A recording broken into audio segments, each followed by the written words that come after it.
जय छठी मैया।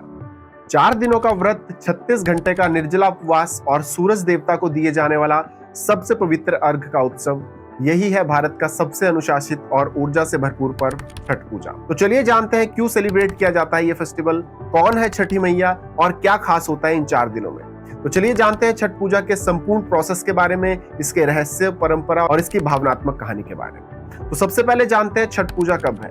दोस्तों, छठ पूजा 2025 में 25 अक्टूबर से लेकर 28 अक्टूबर यानी कि मंगलवार तक सेलिब्रेट किया जाएगा और ये सूर्यदेव और उनकी बहन को समर्पित 4 दिवसीय त्योहार है। तो बात करते हैं इन चारों दिनों की। तो सबसे पहला दिन होता है नहाए खाए, जो कि 25 अक्टूबर को सेलिब्रेट किया जाएगा। इस दिन व्रती सबसे पहले नदी या तालाब में जाकर स्नान करके अपने शरीर और मन को पवित्र करती है और घर की सफाई करके आम की लकड़ी और मिट्टी के चूल्हे पर सादा सात्विक भोजन बनाया जाता है। और आमतौर पर इस दिन कद्दू की सब्जी, चने की दाल और चावल बनाए जाते हैं और इस भोजन को पहले व्रती खाती है और उसके बाद पूरे परिवार को प्रसाद के रूप में ये भोजन दिया जाता है। और ये पहला दिन आत्मशुद्धि और भक्ति की तैयारी का प्रतीक माना जाता है। इसके बाद दूसरा दिन आता है जो कि खरना के नाम से जाना जाता है, जो कि इस बार 26 अक्टूबर को सेलिब्रेट किया जाएगा।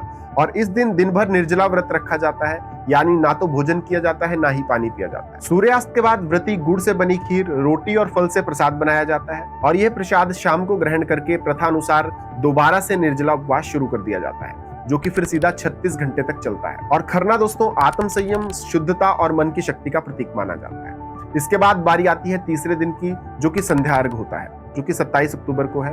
और ये सबसे खूबसूरत और भावनात्मक मोमेंट होता है जब व्रती परिवार और भक्तजन घाटों पर नदी में कमर तक पानी में खड़े होकर डूबते सूर्य को अर्घ देते हैं। बांस की सूपियों में ठेकुआ, केला, गन्ना, नारियल और मौसमी फ्रूट रखकर सूर्य देव को अर्पित किया जाता है और घाटों पर तरह तरह के लोकगीत गूंजते हैं। कांच ही बांस के बहंगिया, ये माहौल आध्यात्मिकता और एकता का सिंबल बन जाता है। इसके बाद बारी आती है चौथे दिन की, जो कि उषा अर्घ के नाम से जाना जाता है, जो कि 28 अक्टूबर को होगा।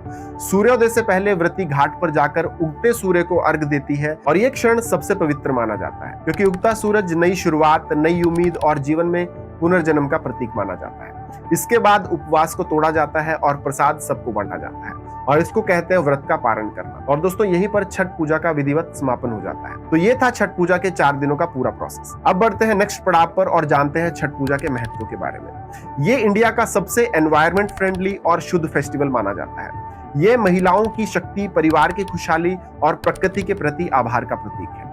और वैज्ञानिक दृष्टि से बात करें तो साइंटिफिक फैक्ट के अनुसार सूर्य की पूजा से शरीर में विटामिन डी और पॉजिटिव एनर्जी का फ्लो होता है, इसलिए भी ये व्रत और ज्यादा खास हो जाता है। अब बात करते हैं छठ पूजा की पौराणिक कथा के बारे में। छठ पूजा की पौराणिक कहानियां रामायण और महाभारत दोनों महाग्रंथों में पाई जाती है। रामायण के अनुसार जब भगवान श्री राम और माता सीता अयोध्या लौटे थे तो दीपावली के छठे दिन दोनों ने सूर्य देव की उपासना की थी और माता सीता ने छठी मैया का व्रत भी किया था और वरदान के स्वरूप उन्हें 2 पुत्र लव और कुश प्राप्त हुए। वहीं महाभारत की बात करें तो महाभारत के अनुसार पांडवों की माता कुंती ने भी छठी मैया की पूजा की थी और उसी के फलस्वरूप सूर्यपुत्र कर्ण का जन्म हुआ था। इसी तरह से द्रौपदी ने भी छठ पूजा की थी, जिससे पांडवों को कुरुक्षेत्र युद्ध में विजय प्राप्त हुई थी। छठी मैया को संस्कृत में छठी माता कहा जाता है, यानी कि प्रकृति की छठी शक्ति जो संतान की रक्षा करती है और घर परिवार में सुख समृद्धि लाती है।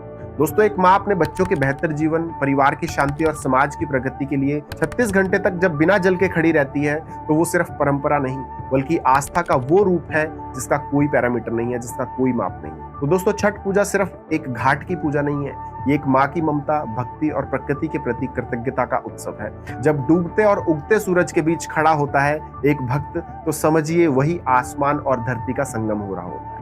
दोस्तों, इस साल आप भी छठी मैया से यही प्रार्थना कीजिए कि आपके जीवन में भी हमेशा उजाला रहे, सेहत और समृद्धि बनी रहे। तो ये थी छठ पूजा पर्व की कंप्लीट जानकारी। वीडियो अच्छा लगा तो वीडियो को लाइक करें, शेयर करें और हिंदू धर्म की A to Z जानकारी मिलेगी आपको सिर्फ और सिर्फ इसी चैनल पर। इसलिए ज्ञान की श्वास को फॉलो करें। जय छठी मैया।